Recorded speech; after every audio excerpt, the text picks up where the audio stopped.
Okay, so I think there are three legitimate concerns.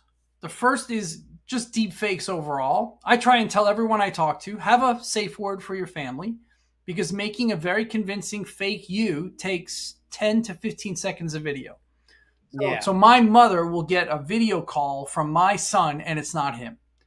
And my mother, once her amygdala is triggered because she sees my panicked son, has to say, "What's the safe word?" And as soon as you ask for a safe word, they're going to hang up, the fraudsters, because they're just going to go to the next guy. So deepfakes is real. Deepfakes are personal, as I just said, and societal. We're all going to see videos of Biden and Trump and other people doing things that they never did.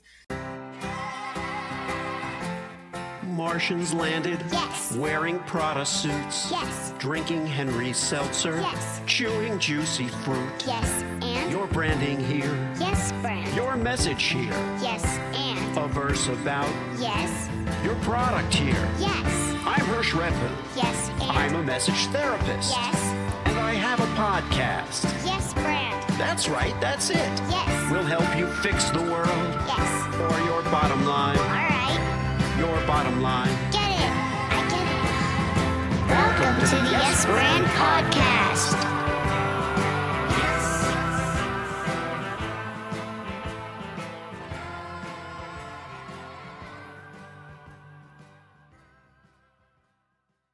In the Yes Brand hot seat today is Roy Vella. Roy is a global executive, CEO, CRO, CCO. He has a couple of other letters. He has a JD. He has an MBA. He's a very, very bright guy. And, he won't tell you that. He'll try to keep it a secret. But you talk to Roy for more than 5 or 10 minutes, and you're pretty convinced that he knows what he's talking about. He's known as a solid revenue leader, a serial innovator, and a growth driver. And what that means is he knows how to get it done. And we share an interest in all things AI and in the conceptions and misconceptions that people have about that part of the world. So Roy, welcome to Yes Brand. Thank you, Hersh. Pleasure to be here. It's great to have you. Let's start with a little bit of your life story. Sure. I don't ask everybody to share that, but I like you to do so for us. Yeah, no, sure. I'm an inner city Brooklyn kid. I was born and raised in New York in the 70s and 80s, and if you know Robert De Niro and that gang, that's what I sounded like for a large part of my life. Why don't you sound like that anymore? How did you get rid of that? Forget about it. No, I actually, a lot of that came with improv training and theater overall. I did a lot of theater in undergrad, and then I did a lot of improv after undergrad. And you're trained to hear and listen to what you sound like, which ends up migrating you towards sort of a generic American accent. So, and then I also spent. Yeah. So I have about a dozen years each: New York, San Francisco, London, and now I'm outside Boston for half a dozen. And I would say at the same time I was doing improv, I also sort of migrated west to California and ended up with more. My normal accent, without me putting on an accent, would be standard generic California accent. Yeah. Well, we had talked about that improv background a little bit, but it's funny because I grew up in Miami and then I moved to New York for school, and that's where I was introduced to improv.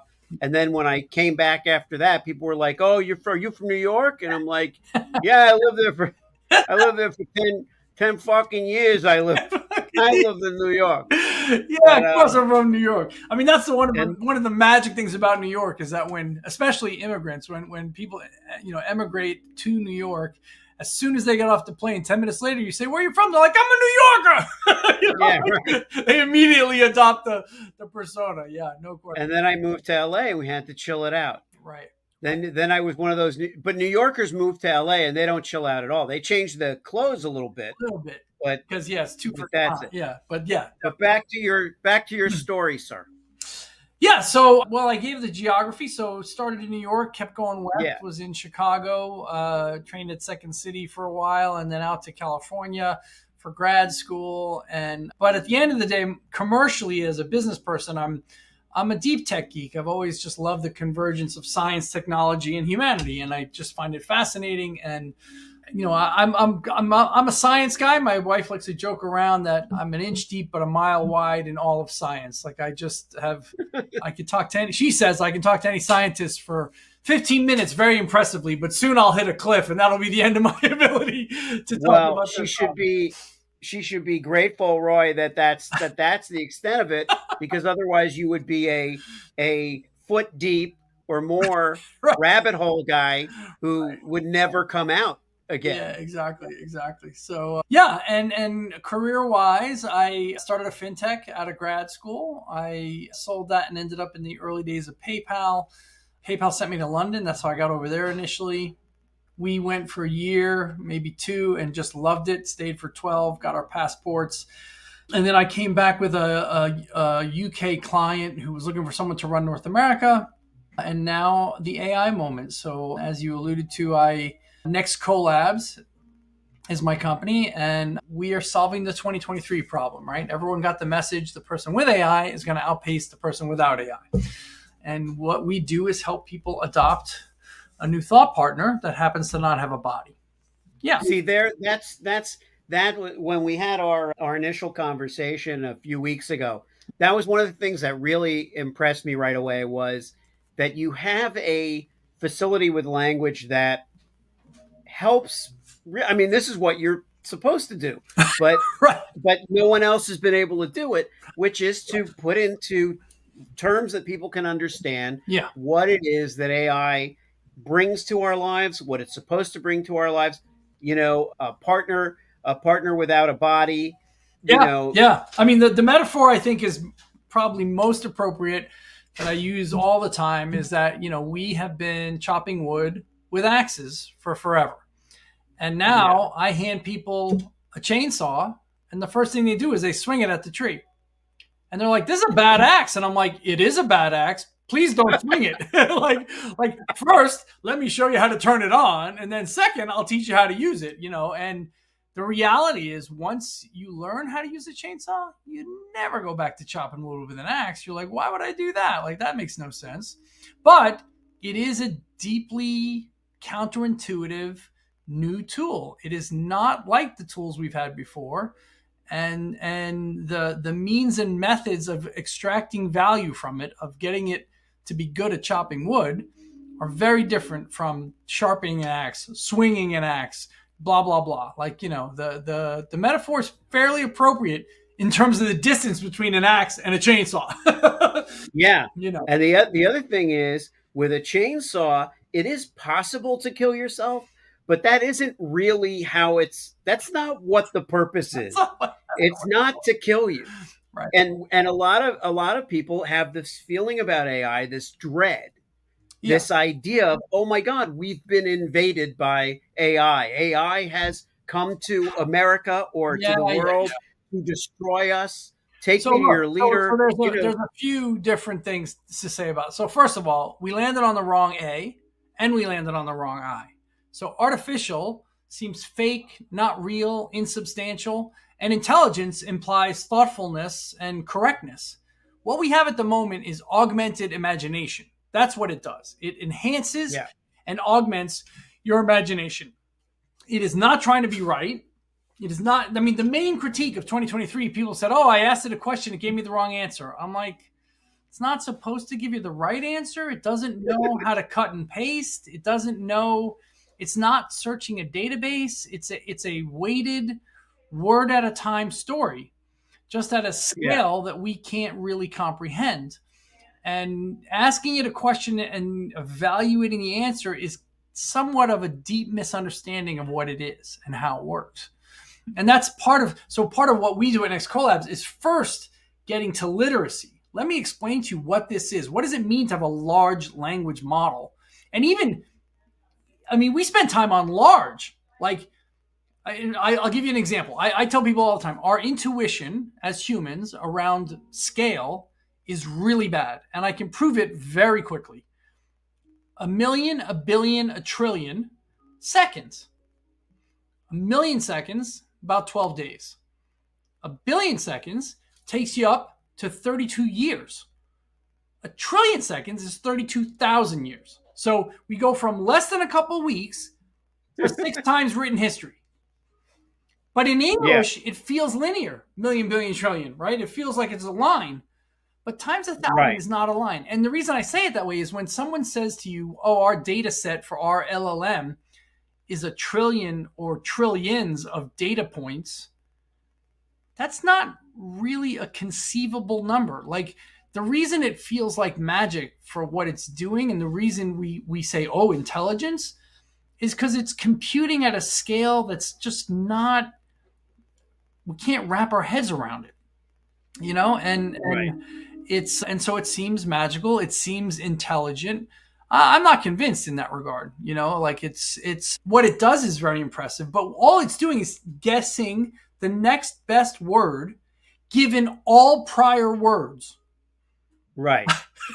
right. Like, so that's the part that we go, what? Like, but that is what the model is doing. And it is somewhat of a black box, but it's not here it has no will. It has no drive. Yeah. It has no motivation. It has no agency. It is going to replace tasks, but not take jobs for a long time, as far as I'm concerned. And the reason is simple. It has no desire. It's not trying to do anything. It's trying to answer the query that you posed it and help you with the project that you're working on. Well, let's look at the other side of that, which is that the concern about bad actors who would use AI for nefarious purposes. Okay, so I think there are 3 legitimate concerns. The first is just deep fakes overall. I try and tell everyone I talk to, have a safe word for your family, because making a very convincing fake you takes 10 to 15 seconds of video. So my mother will get a video call from my son and it's not him. And my mother, once her amygdala is triggered, because she sees my panicked son, has to say, what's the safe word? And as soon as you ask for a safe word, they're going to hang up, the fraudsters, because they're just going to go to the next guy. So deepfakes is real. Deepfakes are personal, as I just said, and societal. We're all going to see videos of Biden and Trump and other people doing things that they never did. So we need to be aware of deepfakes because that's a real thing. The second thing and the third thing are related, is once we allow AI, the second thing is what you said. When someone using AI to do something nefarious, I could kill you with an axe too. Like, we have all sorts. We have dangerous weapons. Yeah. We have all sorts of dangerous tools that we have. Is that more dangerous? Maybe, but it doesn't have agency. You need a nefarious actor to try and put it into some use. And most of the foundation models are pretty good at blocking all that kind of activity. And then the last one is, it's a very good coder. If I tell AI, here's your code, improve it. That's kind of a runaway train, in my opinion. Like, all of a sudden, that's going to quickly get past humans' ability to understand what it's doing. Does that mean it's the end of the world? No, not necessarily. Could it be? Possibly. We don't really know. The question is, the speed of that gets beyond us pretty quickly, and that's a question. Now, again, it has no drive. It has no motivation, no agency. It's not trying to achieve anything. Might it become something else? It could. We don't really know. That's what this is all. You get immediately into the hypothetical. Who knows what happens next when the device is improving on itself? Again, you get into all sorts of existential. The bigger risk is Yuval Harari. He wrote *Sapiens* and *Homo Deus*. And other book. His thing is, we've created an alien intelligence that has hacked our operating system. What's our operating system? Storytelling, right? Just where like he says, we have made an alien intelligence, a non-human intelligence that tells a pretty mean story. And he's worried about that, and legitimately so. Like, he's like, storytelling is our operating system because it's the foundation of everything. It's the foundation of civilization and economics and religion and politics. And he's like, he who tells the better story wins. Now we have a device that can tell a really good story. That's worrisome. So he says the first thing we need to do is ensure that AIs declare themselves as AIs. You cannot have a Yeah, conversation yeah. with an AI without it notifying you that it's an AI, right? That, so you must know. If you have a Yeah. conversation and you think it's a human, that's dangerous. Well, I believe the same is true of all content that's AI, generated, books and so forth. There's nothing wrong with reading a book that's been generated by AI, or if it's 50% AI and 50% an author. Hmm. I think that declaration is really important. Yeah. But that also speaks to it. The best evolution that could occur now is if we started to work our brains a little harder and give ourselves more credit for our own capabilities. Sure. And that's part of what happens in society is something kicks in where we give up, you know where we start to think, oh, all is lost. We've lost. Here we've done all these amazing things Right. as a species Sure. in a relatively short amount of time, and yet we think that the sky is falling. What do you think about our propensity as a species to kind of destroy or deconstruct ourselves or undo ourselves? That's an existential, Look, the question. the reason we have these existential crises and are always worried is that our ancestors had that.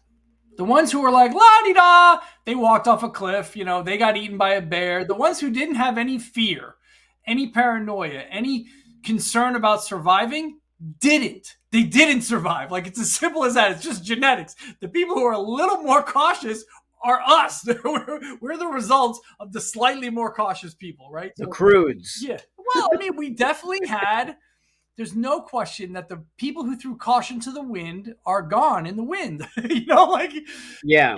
So there's that natural element of the way we do things. But you're also right. I mean, we are a very new, very nascent species who has seen tremendous success because we've spent a lot of our energy on what's sitting up here, right? You look at the brain is the costliest organ we have. It burns the most energy of any other organ that we have. I mean, that's why we've exceeded all other species. But we're brand freaking new. I just saw this stat in the last weekend. We are closer to the Tyrannosaurus Rex than the Tyrannosaurus Rex is to the Stegosaurus. Oh, wow. Right. So we think Wow. dinosaurs, like the dinosaur age. No, the dinosaur age was hundreds of millions of years. There is more time between the Stegosaurus arriving and going extinct and the T-Rex arriving and going extinct than there is to us. We're close. But again, big numbers. We suck at big numbers. We're not good at that scale. Yeah. I mean, I'll tell you, Well, I know. closer. You and I are closer to Cleopatra than she is to King Tut. Oh, wow. That's a fun game.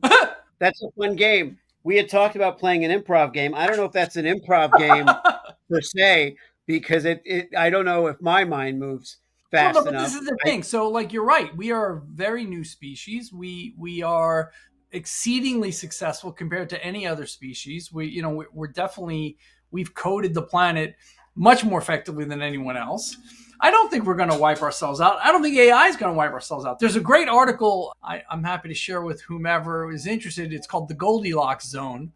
And it's by a guy named Packy. Why am I blanking on Packy's last name now? Anyway, the point of the article is pretty simple, that so far humanity has threaded the Goldilocks zone pretty well over time. We got not too much, not too little, just right in the middle. And his thing with AI is like, intelligence is one measure, but it has no agency. It's not trying to do or be anything. It's not trying to, it has no agenda. He's like, it's quite possible that it is dead in the Goldilocks zone. It's going to be an excellent tool for helping us solve our problems by expanding the imagination set, but it's not gonna all of a sudden wake up and decide that humans are too soft and squishy or something. Like, it's just right. Well, that's the thing, Roy, is that we what we do well, as you pointed out, is storytelling, creativity, ingenuity, Right. strategy, 100%. basically. And that isn't what AI is supposed to do, nor is it what it was created for. But our minds 2 years ago or whatever automatically went to, oh my God, they're gonna do all the creative stuff now. It's gonna take away the creative stuff. But what I want to talk about a little bit Yeah. is your kind of double braining interests and ability. You have this comedy background, which I totally see why and how it fits in, your improvisational skills and all of that. Sure. But you also have this the science guy thing. Sure. Sure. And how do you, I don't know what the question, how do you live? Yeah. How do you, No. I mean, the how do you maintain these interests and Sure. and sensibilities? Yeah.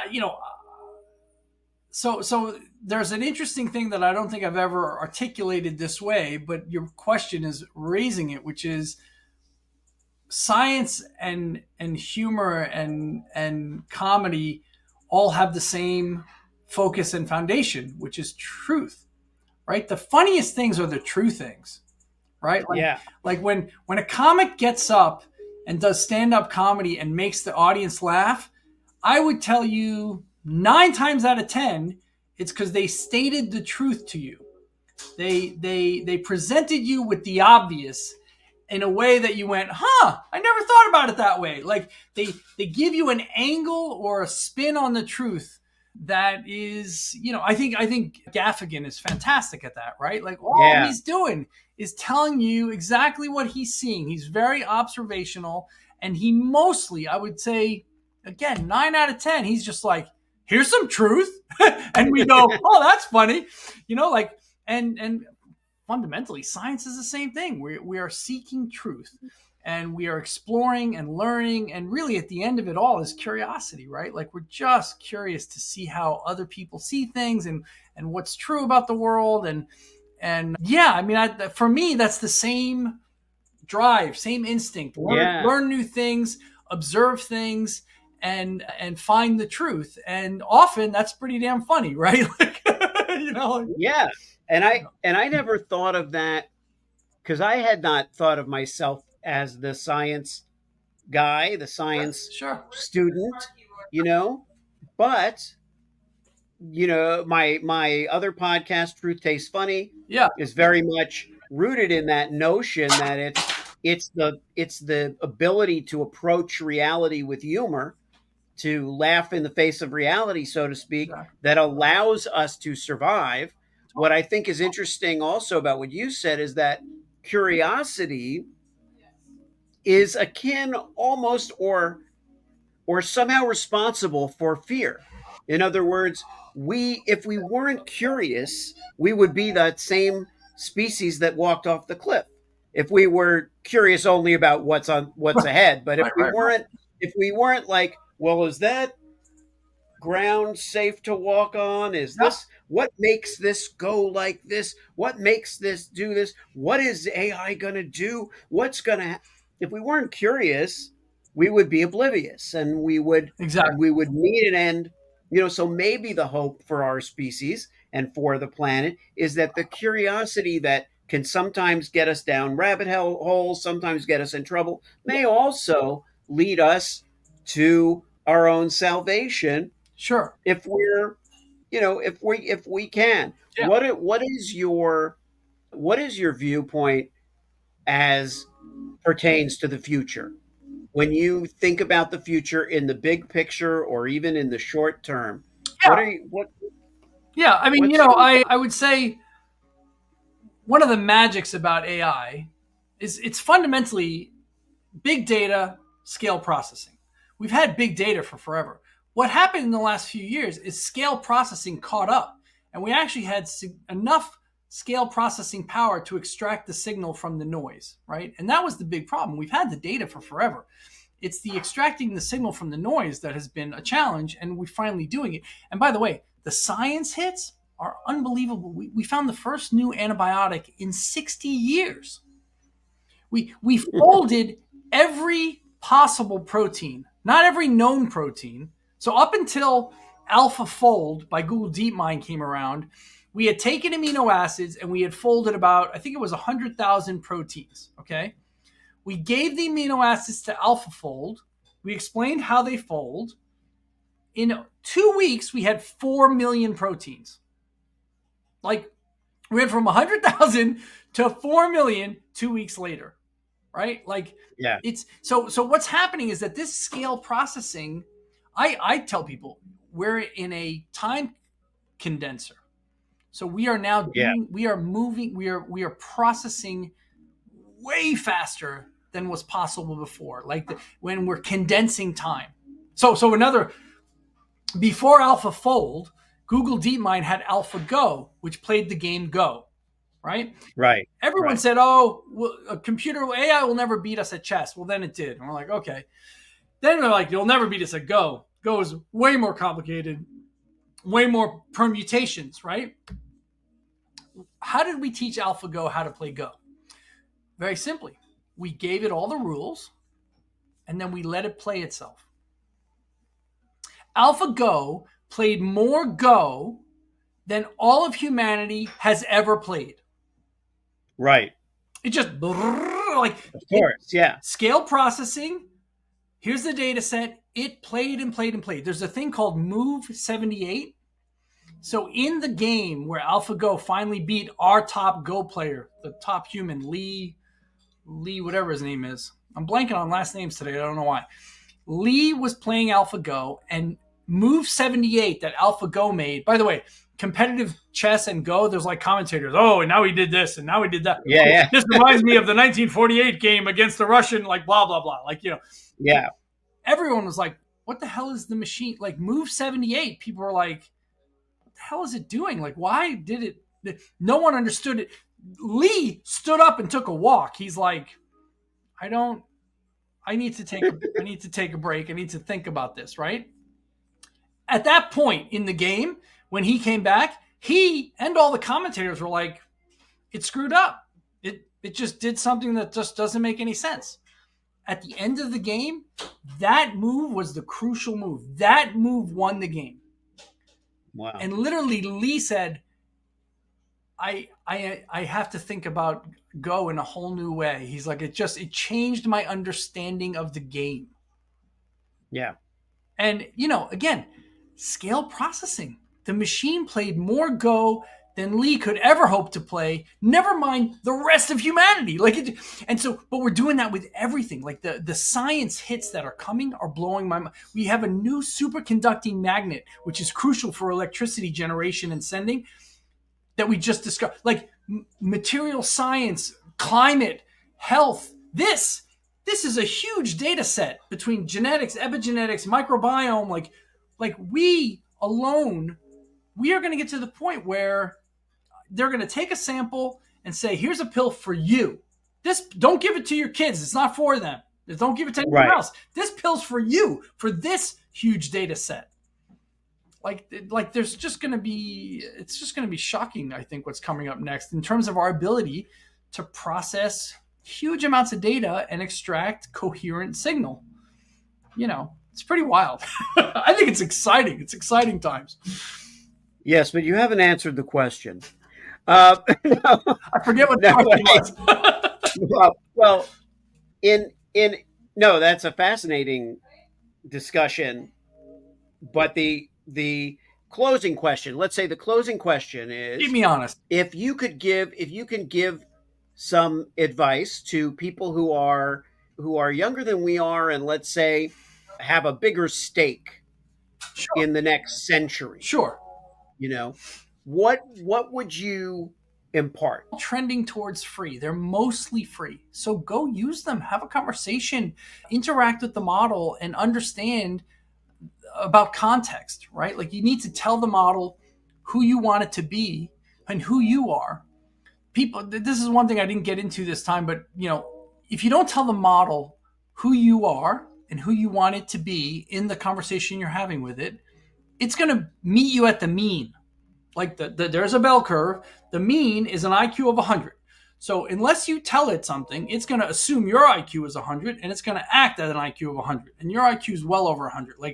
So If you want two high school juniors having a conversation, then don't tell it anything. But if you want to have a real, I mean, you can walk up to ChatGPT and say, I want to discuss quantum mechanics. You're Einstein. And it will go, oh, okay, sure. You can be Einstein. Like, it can be whoever you want it to be. And unless you tell it who you want it to be, it's not going to, right? But people need to start playing with it, engaging with it. You cannot break it, and it will give. We're reaching a point where everyone's going to start conversing and interacting and making decisions with AI because they can, and it's basically free. I'll give you a quick example. My daughter, sophomore in high school, freshman year, she made the varsity sprinting team. Okay. Sophomore year, fall and winter, she ran distance and she made a bunch of close friends on the distance team.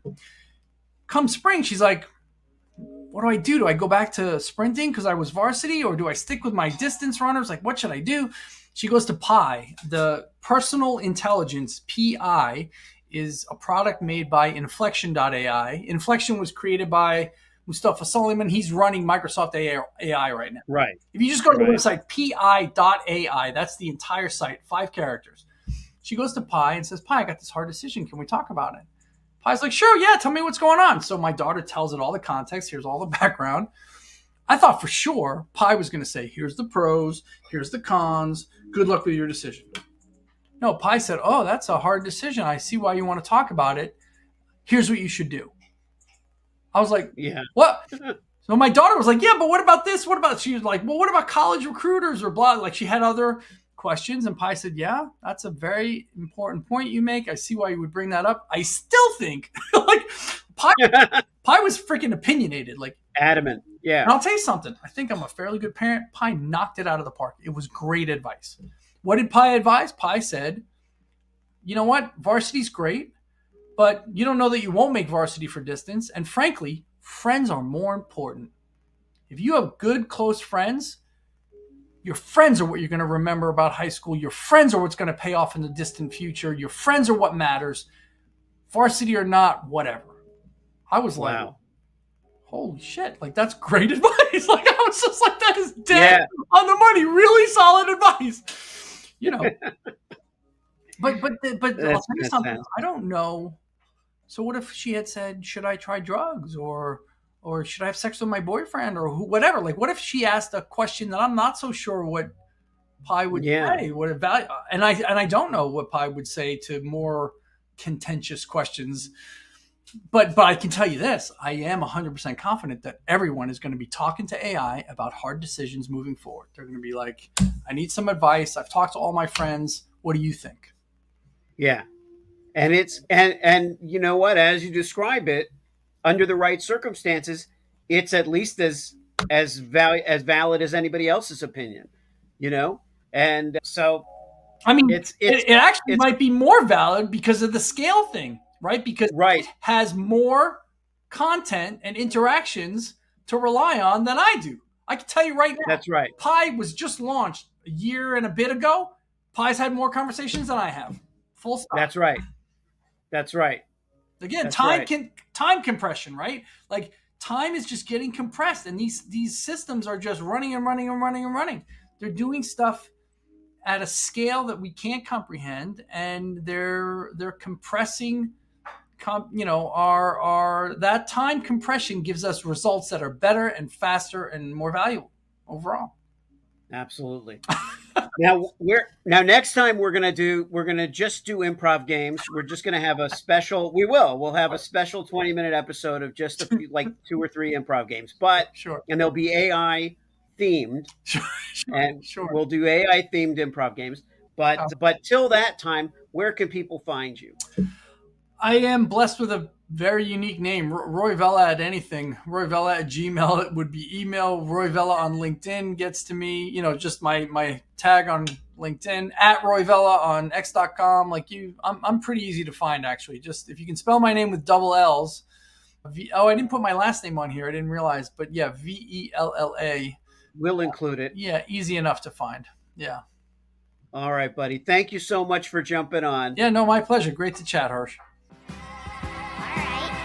If you liked the show, Yes, and it worked for you, yes, and subscribe and leave a yes, friend. 5-star review. Yes, friend. Tell all your friends. Yes, friend. Get your branding here. Yes, friend. Get your branding here. Yes, friend. Did I make it clear? Yes, friend. Get your branding on Yes. before they're gone. Yes.